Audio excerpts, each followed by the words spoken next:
Hello dear learners, कैसे हैं आप सब। आई होप आप सब लोग बढ़िया होंगे। आज का जो वीडियो है वो है एनवायरमेंटल अवेयरनेस के बारे में, यानी यूनिट 1 हम पढ़ रहे हैं अभी। और आज इस टॉपिक के साथ यूनिट 1 आपकी कंप्लीट हो जाएगी। सो आई होप अब तक के सारे वीडियोस में जो भी हमने पढ़ा आपको याद होगा और आपको समझ में आया होगा।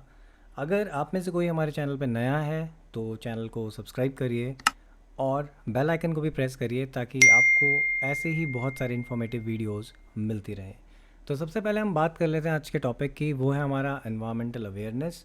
तो आखिर ये एनवायरमेंटल अवेयरनेस होता क्या है? तो भाई देखिए, एनवायरमेंटल अवेयरनेस का सिंपल सा फंडा है या उसका मतलब है कि आप जागरूक हों अपने आसपास के वातावरण के बारे में, एनवायरनमेंट के बारे में। आपको चीज़ें पता होनी चाहिए कि कैसे आपकी लाइफ एनवायरनमेंट से कनेक्टेड है, इंटर रिलेटेड है। तो यहाँ पे कुछ डेफिनेशंस हैं, जैसे कि environmental awareness means to understand various components of environment, its factors and the importance of its protection. यानी कि एनवायरमेंट अवेयरनेस का मतलब ये है कि आपको आपके अंदर एक अंडरस्टैंडिंग डेवलप होगी जिसके थ्रू आपको डिफरेंट जो कंपोनेंट्स एनवायरनमेंट उनके बारे में पता चलेगा, और डिफरेंट फैक्टर्स जो एनवायरनमेंट को अफेक्ट कर रहे हैं और साथ ही साथ आपको अफेक्ट कर रहे हैं वो भी आपको पता चलेंगे। और इसके साथ साथ आपको ये भी पता चलता है कि जो एनवायरनमेंट है उसको प्रोटेक्ट करने की नीड क्यों है, क्यों इम्पॉर्टेंट है कि हम अपने आसपास का जो एनवायरनमेंट है, जो वातावरण है हमारा, उस चीज़ को हम प्रोटेक्ट करें। तो यहाँ पे कुछ पॉइंट्स और भी हैं जो मैंने यहाँ पे मेंशन करे हैं। It is important in order to protect our environment for future generation. तो भैया एनवायरमेंटल अवेयरनेस जो आपके लिए इसलिए भी इम्पॉर्टेंट है क्योंकि एट प्रेजेंट तो आप यूज़ कर रहे हैं एनवायरनमेंट के रिसोर्सेज, यानी जो आपको मदर नेचर प्रोवाइड कर रही है, मदर अर्थ प्रोवाइड कर रही है। साथ ही साथ अगर आप एनवायरनमेंट को प्रोटेक्ट करेंगे तो फ्यूचर जनरेशन्स के लिए भी हेल्पफुल रहेगा। आपने कहीं ना कहीं सस्टेनेबल डेवलपमेंट के बारे में सुना होगा। तो उसका मतलब ये होता है कि एग्जिस्टिंग रिसोर्सेज को इस तरीके से यूज़ करना कि प्रेजेंट जनरेशन का भी भला हो सके और फ्यूचर के लिए भी वो बचे रहें। Then it helps in recognizing the interdependence among physical and biological environment. तो जो आपका फिजिकल एंड बायोलॉजिकल एनवायरनमेंट है उसके बीच में जो इंटरडिपेंडेंस है वो भी समझने में आपको ये जो एनवायरमेंटल अवेयरनेस है ये हेल्प करती है। It helps in taking decisions individually and collectively for growth, development and protection of environment. साथ ही साथ जो आपका एनवायरमेंटल अवेयरनेस है उससे आपको एक बेनिफिट और मिलता है कि इसके थ्रू आपकी एक ऐसी अंडरस्टैंडिंग डेवलप होती है जिसके बेसिस पे आप कलेक्टिवली डिसीजंस ले सकते हैं। मैं कलेक्टिवली डिसीजन लेने का मतलब ये है कि जो भी आपके सोसाइटी में जो लोग हैं, और यानी कि जो सोशल ग्रुप्स हैं वो, प्लस डिफरेंट कंट्रीज़ की अगर हम बात करें तो वो सारे लोग मिलके भी डिसीजंस ले सकते हैं जिससे कि ओवरऑल जो है वो ग्रोथ हो एनवायरनमेंट की, डेवलपमेंट हो एनवायरनमेंट का, और साथ ही साथ एनवायरनमेंट को प्रोटेक्ट भी किया जा सके। Then it helps in taking decisions related with effective use of resources. साथ ही साथ एनवायरमेंटल अवेयरनेस जो होती है उसके थ्रू आपके अंदर एक ऐसी अंडरस्टैंडिंग भी डेवलप होती है जिसके द्वारा आप ऐसे डिसीजंस लेंगे जिनके थ्रू आपके जो रिसोर्सेज हैं उनका प्रॉपर यूटिलाइजेशन हो सके, उनका इफेक्टिव यूटिलाइजेशन हो सके और वो वेस्ट भी ना हो। सो एक डेफिनेशन ये भी कहती है कि environmental awareness means being aware of the natural environment and making choices that benefits the earth rather than hurt it. यानी कि एनवायरमेंटल अवेयरनेस का एक मतलब ये भी है कि आपके अंदर एक जागरूकता डेवलप होती है इसके थ्रू, और होगा कि आप नेचुरल एनवायरनमेंट के बारे में ज़्यादा कंसर्न होंगे और आप ऐसे डिसीजंस लेंगे जिससे कि अर्थ को कोई नुकसान नहीं पहुंचेगा। साथ ही साथ कुछ तरीके भी हैं जिसके थ्रू आप कह सकते हैं कि आप अवेयर हो सकते हैं एनवायरनमेंट के लिए, या फिर एनवायरमेंटल अवेयरनेस आती है, जैसे use safe and non toxic material. तो एक पॉइंट है कि आप ऐसे मटेरियल यूज़ करिए जो कि नॉन टॉक्सिक हो, उनमें कोई केमिकल्स ना हो जिससे कि आपके आसपास की जो नेचर है उसको कोई डैमेज ना पहुँचे, कुछ भी ना हो ऐसा। तो आप ऐसे मटेरियल को यूज़ कर सकते हैं। Save energy, water etcetera. आप एनर्जी यानी कि अगर आप यूज़ नहीं कर रहे हैं, जैसे बहुत सारे लोग क्या करते हैं कि उन्होंने लाइट्स ऑन कर दी, वो एक रूम में है, एक रूम से दूसरे रूम में जाते हैं, वहाँ पे लाइट्स ऑन कर दी, और जिस रूम में थे पहले वो वहाँ लाइट्स ऑफ नहीं करते। तो उससे क्या होता है, एनर्जी का वेस्टेज हो रहा है। और आप सभी को पता है कि जो एनर्जी है, जो इलेक्ट्रिसिटी आपको मिल रही है, उसके लिए भी क्या होता है, बहुत ही ज़्यादा आप कह सकते हैं गवर्नमेंट मनी भी स्पेंड करती है, साथ ही साथ नेचुरल रिसोर्सेज भी बहुत ज़्यादा यूज़ होते हैं। तो अब जितनी ज़्यादा आप एनर्जी यूज़ करेंगे और वेस्ट करेंगे उतने ही ज़्यादा नेचुरल रिसोर्सेज जो हैं वो यूज़ होंगे, और वो क्या हो रहा है, अल्टीमेटली वेस्ट हो रहे हैं क्योंकि उस एनर्जी को आप प्रॉपर तरीके से तो यूज़ कर नहीं रहे। तो ऐसे में आपको कोशिश करनी चाहिए कि आप एनर्जी सेव करें, साथ ही साथ वाटर सेव करें, और ये कॉमन सी चीज़ें हैं जो आप बहुत पहले से ही पढ़ते आ रहे हैं। देन थर्ड पॉइंट कहता है use eco friendly methods and product. तो आपको ऐसे मेथड्स, ऐसे प्रोडक्ट्स यूज़ करने चाहिए जो कि इको फ्रेंडली हो, जिससे कि अगेन आपका जो जो इकोलॉजी है उसको भी कोई इफेक्ट ना पड़े, जो आपका जो एनवायरनमेंट है और वो भी डिग्रेड ना हो। साथ साथ प्रोमोट रिसाइकलिंग। तो ये जो रिसाइकलिंग का कॉन्सेप्ट है, होप सभी को पता होगा कि रिसाइकलिंग का मतलब क्या होता है। तो आपको रिसाइकलिंग को प्रमोट करना चाहिए। फॉर एग्जांपल आपके पास हो सकता है कि पुराने मोबाइल फ़ोन्स हों जो ख़राब हो गए हों, आपके पास कुछ इलेक्ट्रॉनिक गैजेट्स होंगे जो ख़राब हों, तो उनसे भी क्या होता है, कार्बन एमिशन बहुत ज़्यादा होता है। तो आप उनको भी रिसाइकिल कर सकते हैं। आप नेट पर सर्च कर सकते हैं और उन प्रोडक्ट्स को दे सकते हैं उन रिसाइकलर्स को, जो कि उससे दोबारा कुछ और मैन्युफैक्चर कर पाएंगे। सिमिलरली प्लास्टिक, जो कि एक बहुत बड़ी प्रॉब्लम है, उसको भी रिसाइकिल किया जा सकता है। उसके थ्रू भी बहुत और सारी चीज़ें जो हैं वो बनाई जा सकती हैं। तो ऐसी सिचुएशन में आपको क्या करना चाहिए, रिसाइकलिंग को प्रमोट करना चाहिए। तो ये भी एक तरीका है एनवायरमेंटल अवेयरनेस का। देन साइंट फीचर्स की बात अगर हम करें एनवायरमेंटल अवेयरनेस की, तो उनमें सबसे पहला पॉइंट है, it is a process which helps in determining and realizing the inter relatedness among man, his physical, cultural and biological surrounding. तो ये एक फ़ीचर है कि एनवायरमेंटल अवेयरनेस एक टाइप की प्रोसेस है जो आपको हेल्प करती है डिटरमाइन करने में या रियलाइज़ करने में इंटर रिलेटेडनेस, यानी जिसके थ्रू आपको पता चलता है कि हाउ यू आर रिलेटेड, यानी कि एक इंसान जो है या हम लोग हैं वो कैसे अपने आसपास के physical, cultural and biological environment के साथ कनेक्टेड है।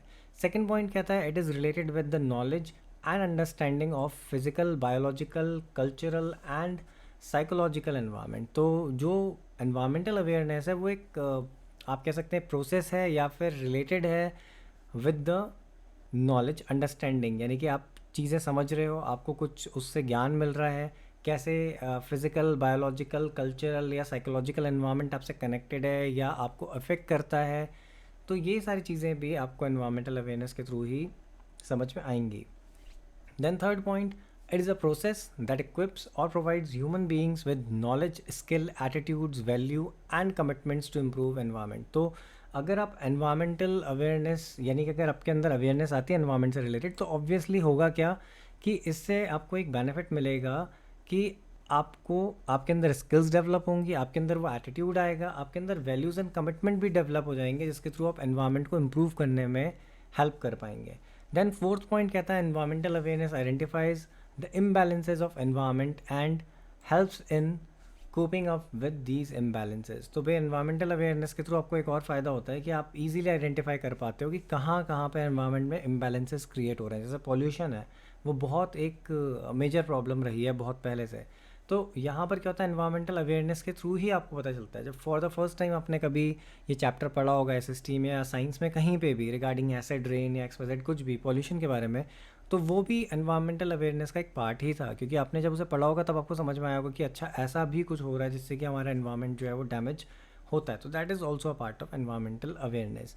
Then next point, it involves both theoretical and practical aspect of environment to improve the environment and quality of life. तो ये जो आपका एनवायरमेंटल अवेयरनेस है, थियोरेटिकल एंड प्रैक्टिकल एस्पेक्ट दोनों को लेके चलता है, और ये आपको बताता है कि कैसे आप एनवायरनमेंट को इम्प्रूव कर सकते हैं, कैसे क्वालिटी ऑफ लाइफ को इम्प्रूव किया जा सकता है।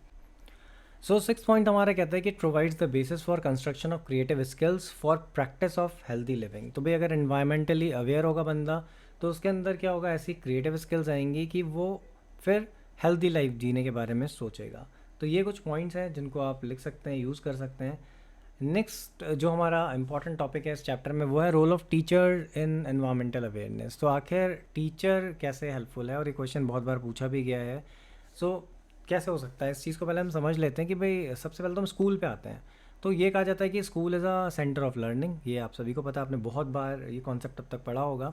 School have responsibility to educate future leader. तो ये भी आपने बहुत बार सुना होगा और पढ़ा होगा कि ये स्कूल की रिस्पॉन्सिबिलिटी है कि वो फ्यूचर जो लीडर्स होते हैं उनको एजुकेट करता है, क्योंकि ऑब्वियसली आप में से ही कोई जो बच्चे हैं वो कल की डेट में लीडर्स बनेंगे। वैसे ही स्कूल लाइफ में भी यही चीज़ होती है कि वहाँ से जो छोटे बच्चे होते हैं उनके माइंड में जो भी चीज़ें आप डालेंगे, धीरे धीरे कहीं ना कहीं वही अफेक्ट करेंगे उनके आगे की लाइफ को। Then schools must ensure that child should also be expose to environmental awareness from early age. तो ये भी माना जाता है कि भाई जो स्कूल्स हैं उनको ये इंश्योर करना चाहिए कि जो छोटा बच्चा है उसको स्टार्टिंग से ही, बहुत पहले से ही एनवायरमेंटल अवेयरनेस उसके अंदर डेवलप की जानी चाहिए। The earlier individuals learn about the environment, the sooner they will be able to contribute towards safeguarding it. तो ये कहा जाता है कि जितना जल्दी एक इंडिविजुअल जो एनवायरमेंट के बारे में सुनेगा, समझेगा, पढ़ेगा, उतना ही जल्दी वो कंट्रीब्यूट कर पाएगा उस एनवायरनमेंट को सेव करने के लिए।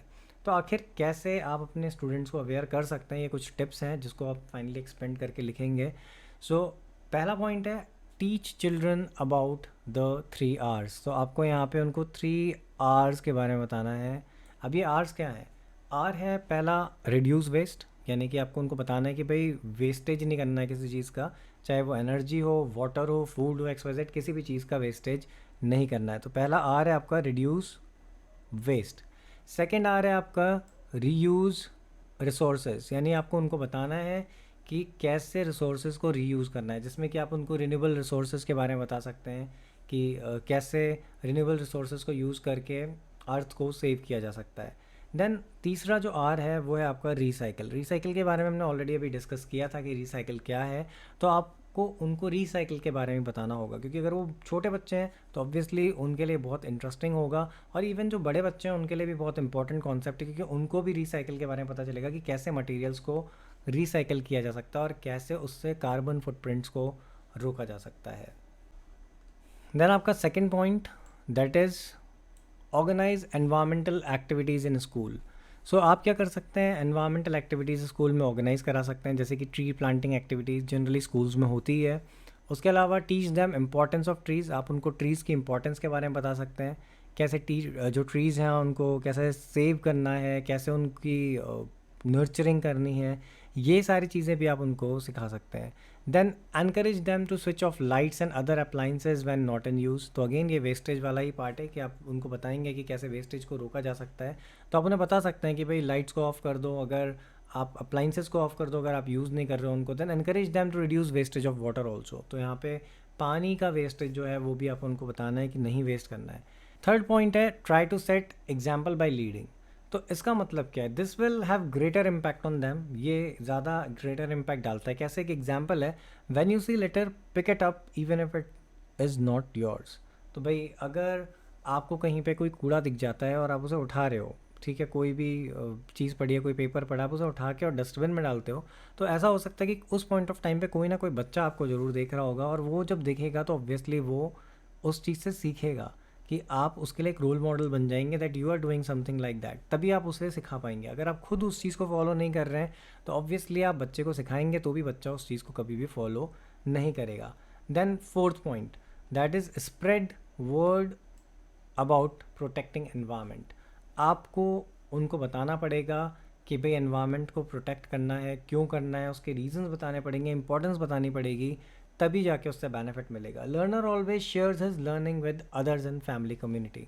देन यहाँ पर एक लॉजिक और अप्लाई होता है, वो ये कि ये माना जाता है ऑब्वियसली जब आप खुद को भी अज्यूम कर सकते हैं, आपने भी जब कोई चीज़ सीखी होगी, नहीं तो आप अपने घर में जाके अपने भाई बहनों को, अपने मम्मी पापा को वो चीज़ आप बताते होगे कि आज ऐसा हुआ क्लास में, आज हमने ये चीज़ पढ़ी है, आज ऐसा हुआ। तो वैसे ही जो एक छोटा बच्चा होता है या कोई भी बड़ा बच्चा होता है इवन, तो वो भी जाके क्या करता है, आउट ऑफ एक्साइटमेंट ये सारी चीज़ें शेयर करता है विद अदर पीपल। तो जब आप किसी के साथ शेयर कर रहे हैं अपनी नॉलेज, तो क्या हो रहा है, वो नॉलेज आगे पास ऑन हो रही है, एंड ऑब्वियसली जो दूसरे लोग उस नॉलेज को गेन कर रहे हैं वो भी क्या करेंगे, उसको यूज़ करेंगे या अप्लाई करेंगे। जैसे यहाँ पे एक एग्जांपल लिखा है मैंने, after learning about saving water in school students can practice closing dripping taps at home. तो अगर आप उन्हें स्कूल में बता रहे हैं कि वाटर सेव करने की इंपॉर्टेंस क्या है, किसी भी स्टोरी के फॉर्म में, किसी भी तरीके से, तो ऑब्वियसली घर में भी जो उनके टैप्स होंगे जिसमें से पानी टपक रहा है, वो उन टैप्स को भी क्या करेंगे, क्लोज़ कर देंगे, और ये इंश्योर करेंगे कि वो पानी जो है वो वेस्ट ना हो। एंड आपका नेक्स्ट पॉइंट है, दैट इज़ फिफ्थ पॉइंट, को relating environmental issues while teaching curricular subjects. तो सिंपल सा फंडा है, आपने आर्ट इंटीग्रेटेड लर्निंग के बारे में सुना होगा, ये भी एक कॉन्सेप्ट है जो कि इंट्रोड्यूस किया गया था रिसेंटली। तो इसमें भी क्या होता है कि डिफरेंट तरीके से, डिफरेंट फॉर्म से, डिफरेंट जो टॉपिक्स हैं उनको लेकर और सब्जेक्ट्स को आपस में इंटीग्रेट करके टॉपिक्स पढ़ाए जाते हैं। तो यहाँ पर भी क्या होता है कि आप एनवायरमेंटल इश्यूज़ को लेकर भी अपने जो मेन सब्जेक्ट्स पढ़ा रहे हैं उसके साथ रिलेट करके पढ़ा सकते हैं। जैसे फॉर एग्जाम्पल, आप अगर बच्चों को केमिस्ट्री में या आप साइंस में कहीं पे भी किसी और उसमें छोटी क्लासेस में पढ़ा रहे हैं रेन के बारे में, वाटर साइकिल के बारे में, तो उस पॉइंट ऑफ टाइम पे आप उनको एसिड रेन के बारे में बता सकते हैं, पॉल्यूशन के बारे में बता सकते हैं, जिससे अगेन उनके माइंड में जो है एनवायरमेंटल अवेयरनेस को लेके कुछ चीज़ें आएंगी और फिर वो एनवायरमेंटली अवेयर हो जाएंगे। सिक्स पॉइंट कहता है आपका, creating awareness about renewable and non renewable sources. तो जो भी आपके renewable and non renewable resources हैं उनके बारे में भी आप अवेयरनेस क्रिएट कर सकते हैं, बच्चों को बता सकते हैं कि रिन्यूएबल सोर्सेज जो हैं वो क्या होते हैं, उनको यूज़ करके क्या बेनिफिट मिलेंगे, जिससे कि वो फ्यूचर में एनकरेज होंगे और ऐसे रिसोर्सेज को यूज़ करेंगे, या अपनी इवन फैमिली में जाके अपने फैमिली मेम्बर्स को, अपने मम्मी पापा को, सबको बताएंगे इस चीज़ के बारे में, जिससे कि कहीं ना कहीं सोसाइटी में रिन्यूएबल जो रिसोर्सेज हैं उनका यूटिलाइजेशन जो है वो बढ़ेगा, and again it will going to help the environment.